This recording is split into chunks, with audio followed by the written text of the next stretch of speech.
Hello everyone, I welcome you all to Guru Mantra classes. ये है ethics का लेक्चर 1। इसमें आज हम बहुत अच्छी अच्छी चीजों के बारे में एक एक कीवर्ड को समझने वाले हैं। शुरुआत हम करेंगे इंट्रोडक्शन टू एथिक्स में एटीट्यूड के साथ। आपका एथिक्स को पढ़ने का जो एटीट्यूड होना चाहिए वो कैसा होना चाहिए, ठीक है। Not just ethics but in your real life as well. तो सबसे पहले हम जो टॉपिक डिस्कस करने वाले हैं वो है एटीट्यूड। देखिए, सबसे पहले समझते हैं।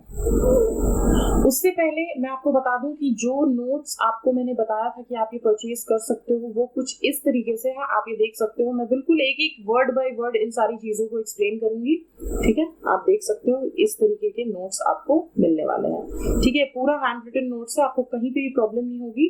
और इसके साथ साथ इन हैंड रिटन नोट्स के साथ साथ मैं आपको वो जो प्रिंटेड फॉर्म के नोट्स हैं वो भी प्रोवाइड करूंगी, ठीक है। आपको बिल्कुल भी परेशान होने की जरूरत नहीं है। जो भी चीजें जरूरत की हैं, जो भी एथिक्स से रिलेटेड जरूरत की चीजें हैं, मैं आपको वो प्रोवाइड करूंगी। हैंड रिटन के साथ साथ प्रिंटेड भी आपको मिलेगा, ठीक है। So do not worry about that. अभी फिलहाल मैं एक ब्लैंक पेज ले रही हूँ ताकि आपको जो भी वर्ड है उनको एक्सप्लेन करूंगी और फिर मैं आपको नोट्स दिखाऊंगी, ओके।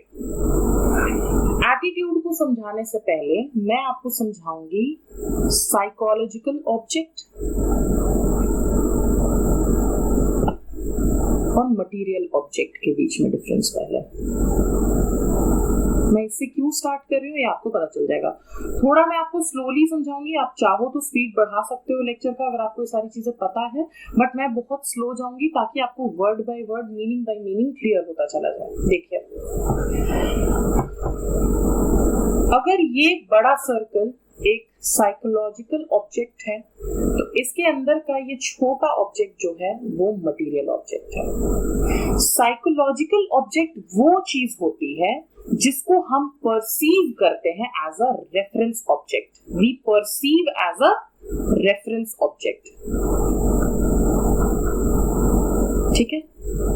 रेफरेंस तो आपको पता होगा कि अगर आप एक जगह से अपने डिस्टेंस को कैलकुलेट करना चाहते हो तो आपको किसी जगह को रेफरेंस पॉइंट लेना पड़ता है। तो जिन चीजों को हम एक रेफरेंस ऑब्जेक्ट की तरह परसीव करते हैं, ठीक है, चाहे वो मटेरियल हो, फिजिकल हो, जिसको हम देख सकते हो, टच कर सकते हैं, ये सब कुछ साइकोलॉजिकल ऑब्जेक्ट में आएगा। लेकिन मटेरियल ऑब्जेक्ट सिर्फ वो ऑब्जेक्ट होता है जिसको हम देख सकते हैं, छू सकते हैं, फील कर सकते हैं, जैसे आपका पेन, आपका चेयर, आपका टेबल, ये सारी चीजें मटेरियल ऑब्जेक्ट है। लेकिन psychological object is way beyond material object, ठीक है। इसमें वो सारे इमोशंस, वो सारी फीलिंग्स, वो सारी चीजें आ जाती है जो आपको नहीं दिखती है, जो आप सेंस नहीं कर सकते हो, वो सारी चीजें इसमें आ जाती हैं। लेकिन मटेरियल ऑब्जेक्ट में सिर्फ वो चीजें आ सकती है जिसको आप सेंस कर सकते हो विद योर 5 सेंसेस। ध्यान रखिएगा इसको।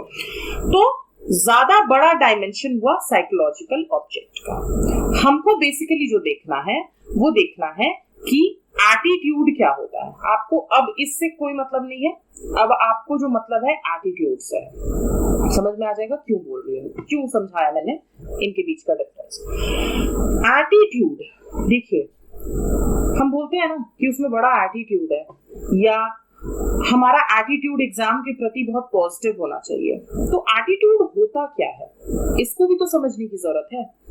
एटीट्यूड कुछ नहीं बट एक ओरिएंटेशन होता है, आपका किसी भी चीज के प्रति रुझान, ठीक है। ओरिएंटेशन होता है या इंक्लिनेशन होता है। Attitude is nothing but an orientation और इंक्लिनेशन। किस चीज के प्रति? किसी चीज के प्रति तो रुझान होगा ना, गाने के प्रति, खाने के प्रति, कुछ के प्रति तो होगा। तो एटीट्यूड एक तरह का ओरिएंटेशन है या इंक्लिनेशन है टुवर्ड्स एनी साइकोलॉजिकल ऑब्जेक्ट। अभी आपको मैंने डिफरेंस समझाया था, ओरिएंटेशन और इंक्लिनेशन टुवर्ड्स साइकोलॉजिकल ऑब्जेक्ट, ठीक है। साइकोलॉजिकल ऑब्जेक्ट में सिर्फ मटेरियल नहीं होता है बट वे बियॉन्ड मटेरियल, ध्यान रखिएगा, ठीक है। तो एटीट्यूड क्या है? इट इज एन ओरिएंटेशन और इंक्लिनेशन टुवर्ड्स साइकोलॉजिकल ऑब्जेक्ट। किसी भी साइकोलॉजिकल ऑब्जेक्ट के प्रति आपका जो इंक्लिनेशन है वो पॉजिटिव हो सकता है आप उसके बारे में अच्छा अच्छा फील करेंगे, अच्छा अच्छा सोचेंगे। नेगेटिव हो सकता है, अच्छा नहीं लग रहा है भाई, खराब लग रहा है, नहीं पसंद है। या फिर एम्बिवेलेंट हो सकता है। याद रखिएगा क्या बोला मैंने कि एटीट्यूड क्या है। एटीट्यूड एक तरह का ओरिएंटेशन है, रुझान है या इंक्लिनेशन है towards what, towards any psychological object which can be positive, negative और एम्बिवेलेंट। अब आप सोच रहे होगे मैम ये एम्बिवेलेंट क्या है।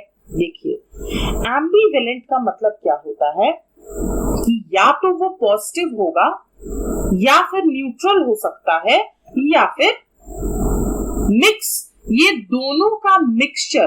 अगर आपको किसी कंडीशन में कोई चीज अच्छी लग रही है, वही सिमिलर सिचुएशन में कोई चीज आपको खराब लग रही है। जैसे मान लीजिए आपको डायबिटीज हो जाता है, आपको इससे पहले आइसक्रीम बहुत पसंद थी, लेकिन अब आपको चूंकि एक बीमारी हो चुकी है तो आप उसको पसंद नहीं करोगे अब, है ना, क्योंकि इसको खाओगे तो आपका शुगर बढ़ जाएगा। तो पहले आपका जो आइसक्रीम के प्रति एटीट्यूड था वो पॉजिटिव था। डायबिटीज होने के बाद अब आपका जो एटीट्यूड है आइसक्रीम के प्रति वो नेगेटिव है। लेकिन जैसे ही मार्केट में एक नया आइसक्रीम लॉन्च होता है, जो पता लगता है कि ये तो डायबिटीज के पेशेंट्स भी इसको खा सकते हैं, उनको कोई प्रॉब्लम नहीं होगी इससे, तुरंत आपका जो एटीट्यूड है वो क्या हो जाएगा उसके प्रति, एम्बिवेलेंट। बात समझ में आ रही है। सो सिचुएशन वाइज ही चेंज हो गया। So when you have an orientation और inclination towards any psychological object which is positive, negative और ambivalent is known as attitude। देखिए हो गया ना, डेफिनेशन भी याद हो गया, चीजें भी समझ में आ गई, है ना। So what is attitude? Again मेरे साथ साथ रिपीट कीजिए। It is an orientation or inclination towards any psychological object which could be positive, negative और ambivalent। बात समझ में आ गई। This is your attitude।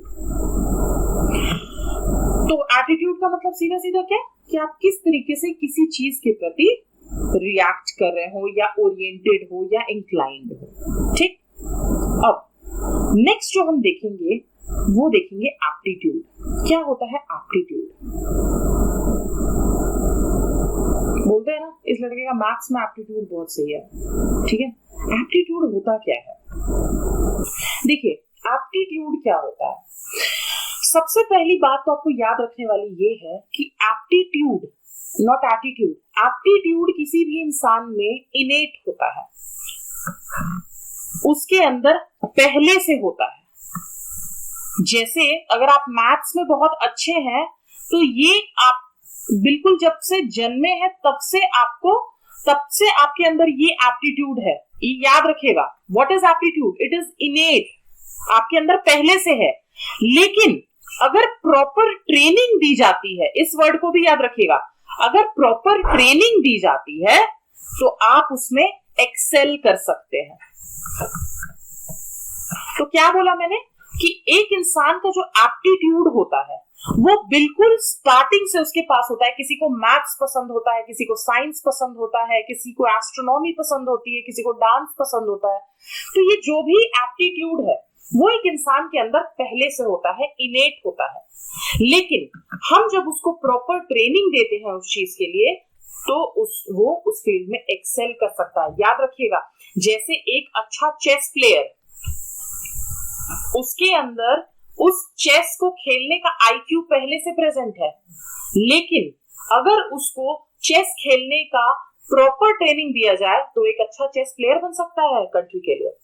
ठीक है, so what is aptitude? It is innate, but if proper training is given one can excel in the field। ठीक है, जैसे मान लीजिए किसी का आईक्यू जो है वो 100 है, उसको हमने बढ़ा के 140 कर दिया, कैसे? ट्रेनिंग के थ्रू। ठीक है, लेकिन एक बंदा ऑलरेडी जिसकी आईक्यू 130 के अप्रोक्स है, ठीक है, अगर उसको ट्रेनिंग नहीं मिलती है, ठीक है, तो उसका बहुत ज्यादा से ज्यादा आईक्यू बढ़ेगा 135 मान लीजिए। ठीक है, तो एक लड़का जिसके पास आईक्यू था, ऑलरेडी था, उसको अगर प्रॉपर ट्रेनिंग मिली होती तो उसका आईक्यू 180 तक पहुंच सकता था। ठीक है, लेकिन एक लड़का जिसका आईक्यू सिर्फ 100 था, वो 140 के आईक्यू पे कैसे पहुंच गया? क्योंकि उसको प्रॉपर ट्रेनिंग दी गई। ठीक है, सो what is aptitude? This both the persons have the aptitude. इसके पास ज्यादा एप्टीट्यूड है, लेकिन इसका एप्टीट्यूड कैसे बना? विद प्रॉपर ट्रेनिंग, है ना। और इसका क्योंकि ट्रेनिंग इसको नहीं मिली, he could not excel in the field. बात समझ में आ गई? तो सक्सेस के लिए याद रखिएगा, जिंदगी में अगर आपको सक्सेस चाहिए तो आपको 4 चीजें फॉलो करनी होगी। वो 4 चीजें क्या है? पहला तो ट्रेनिंग है आपका, ठीक है। थाई, आप थाई याद रखिएगा, THAI, थाई फूड पसंद होगा आप लोगों को, तो थाई। T is training, H is hard work. Hard work तो आपको करना ही पड़ेगा, चाहे no matter what. A is your aptitude and I is your interest. ठीक है, तो अगर आप में इंटरेस्ट है, अच्छी बात है, एप्टीट्यूड है, अच्छी बात है, हार्डवर्क है, अच्छी बात है, लेकिन याद रखिएगा, अगर सक्सेस में जो आपका एप्टीट्यूड है वो एब्सेंट हो गया, ठीक है, सक्सेस में अगर आपका एप्टीट्यूड एब्सेंट हो गया तो ट्रेनिंग, हार्डवर्क, इंटरेस्ट किसी काम का नहीं रहेगा। यानी अगर आपके अंदर मैथ्स को पढ़ने का एप्टीट्यूड नहीं है तो मैं लाख ट्यूशन लगवा दूं, आप नहीं पढ़ पाओगे। याद रखिएगा इस चीज को। अगर आपके अंदर सिंगिंग का एप्टीट्यूड है ही नहीं बचपन से, तो मैं कितने भी अच्छे म्यूजिशियंस ले आऊं आपके सामने, आपको ट्रेनिंग दिलवा दूं, आप हार्डवर्क भी करो, आपका इंटरेस्ट भी बन जाए, लेकिन अगर एप्टीट्यूड नहीं है तो आप सक्सेसफुल कभी नहीं होगे। तो अगर आपके अंदर सिविल सर्वेंट बनने का एप्टीट्यूड है तो ही आप सक्सेसफुल हो पाओगे, वरना ट्रेनिंग, हार्डवर्क और इंटरेस्ट से कुछ नहीं होगा। ठीक है, so this is the difference between attitude and aptitude. अब मैं आपको वैल्यूज बताने वाली हूँ। ये सारी चीजें नोट्स में दी हुई हैं, don't worry about that. Blank page पे मैं आपको इसलिए समझा रही हूँ क्योंकि विद एग्जांपल समझाना जरूरी है। ठीक है, नेक्स्ट इज योर वैल्यूज, कि वैल्यू क्या होता है। अब हम देखेंगे वैल्यूज क्या होता है। मैं आपको बहुत छोटे छोटे लेक्चर्स प्रोवाइड करने वाली हूँ कि आप फटाफट इसको देख करके, खत्म करके, नोट्स बना करके अपने पास रेडी रख सकते हैं। ठीक है, नोट्स बनाने हैं तो बनाइए, नहीं बनाने हैं तो पेड ऑलरेडी है, आप उसको जाकर के परचेज कर सकते हैं। ठीक है, तो वैल्यूज हम देखेंगे एंड देन फिर नेक्स्ट लेक्चर में हम देखेंगे इंटेलिजेंस एंड इमोशनल इंटेलिजेंस में क्या डिफरेंस होता है, हम एथिक्स को किस तरीके से पढ़ सकते हैं, ये सारी चीजें हम देखेंगे। ठीक है, तो समझते हैं वैल्यू क्या होता है। आई होप आपको एप्टीट्यूड और एटीट्यूड दोनों समझ में आ चुका है। वैल्यू क्या होता है? देखिए, वैल्यू एक ऐसा वर्ड है जिसको हम वर्ब की तरह भी यूज करते हैं और नाउन की तरह भी यूज करते हैं। ठीक है, कैसे? अगर हम वर्ब की तरह यूज कर रहे हैं तो जैसे कि हम किसी चीज को वैल्यू करते हैं, वी वैल्यू लव, मान लीजिए। ठीक है, वी वैल्यू लव, तो यहाँ पे आप प्यार की वैल्यू वर्ब की तरह देख रहे हैं। दूसरा, अगर आप नाउन की तरह देख रहे हैं तो जैसे कि मान लीजिए कोई भी चीज,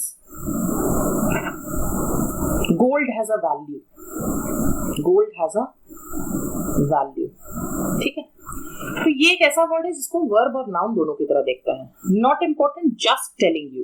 ठीक है, मैथमेटिकल पॉइंट ऑफ व्यू से देखें तो हम कभी हम देखते हैं कि x की कोई वैल्यू होती है, suppose x is equal to 8। Economic point of view से हम देखते हैं तो इकोनॉमी में किसी भी चीज की वैल्यू, जैसे गोल्ड की वैल्यू हो गई, पैसे की वैल्यू हो गई। बात समझ में आ रही है? लेकिन एथिक्स पॉइंट ऑफ व्यू से अगर हम वैल्यू की बात कर रहे हैं, हमें ना मैथमेटिकल पॉइंट ऑफ व्यू से मतलब है, ना इकोनॉमिक पॉइंट ऑफ व्यू से मतलब है, हमें मतलब है एथिकल पॉइंट ऑफ व्यू से, कि वैल्यू का एथिकल पॉइंट ऑफ व्यू से क्या मतलब होता है। एथिक्स में वैल्यू को हम रिलेट करते हैं फिलॉसफी के साथ, फिलोसफिकल। ठीक है, बहुत डिटेल्ड एक्सप्लेनेशन दूंगी बट नेक्स्ट लेक्चर में। फिलहाल एक जनरल आइडिया आपको दे रही हूँ कि एथिक्स में जो वैल्यू को हम समझते हैं वो फिलोसफिकल पॉइंट ऑफ व्यू से समझते हैं। ठीक है, जैसे ethical and moral values, ethical and moral values. Values होता क्या है? देखिए, सोसाइटी के जो आइडियल्स होते हैं, एक सोसाइटी के अंदर जो भी आइडियल्स हैं, जैसे हार्डवर्क, पीस, इंटेग्रिटी, ये सारी चीजें जो भी सोसाइटी के अंदर जो आइडियल्स बने हुए हैं जो सोसाइटी को एक बेटर प्लेस बनाता है जीने के लिए, better place to live in. बात समझ में आ गई? इसको हम कहते हैं values. So what is value? Values are the ideals of a society which makes the society better place to live. बात समझ में आ गई? And a person should have these values ताकि वो एक सोसाइटी का अच्छा इंसान बन के रहे।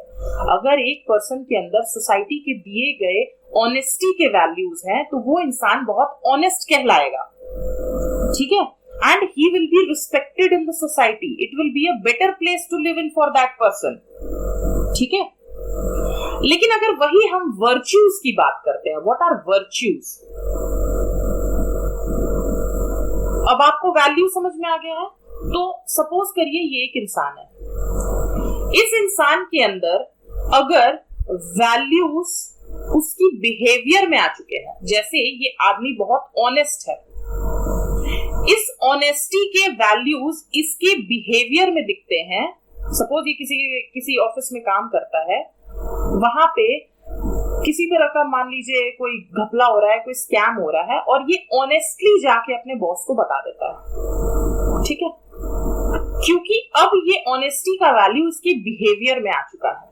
तो जब the values when realised in the behaviour of a person और behaviour of a personality, then they are known as virtues. तो वैल्यूज अगर पर्सनालिटी में रियलाइज हो जाते हैं और किसी पर्सनालिटी में डेवलप हो जाता है तो उस वैल्यू को हम क्या कहते हैं? वर्च्यूज, ठीक है? तो करेज एक वैल्यू है। करेज सपोज करो एक सोसाइटी का वैल्यू है, तो वर्च्यू क्या होगा? करेजियस, ठीक है? जब एक इंसान करेजियस हो जाएगा, उसकी पर्सनालिटी में ये चीज आ जाएगा, तो वैल्यू बन जाएगा वर्च्यू। ऑलराइट, एक्सप्लेन, अच्छे से समझ में आ गया है? Now see the notes. तो मैंने आपको बताया था एटीट्यूड क्या है? इट इज द ओरिएंटेशन और inclination. It can be positive, negative और एम्बिवेलेंट, ठीक है?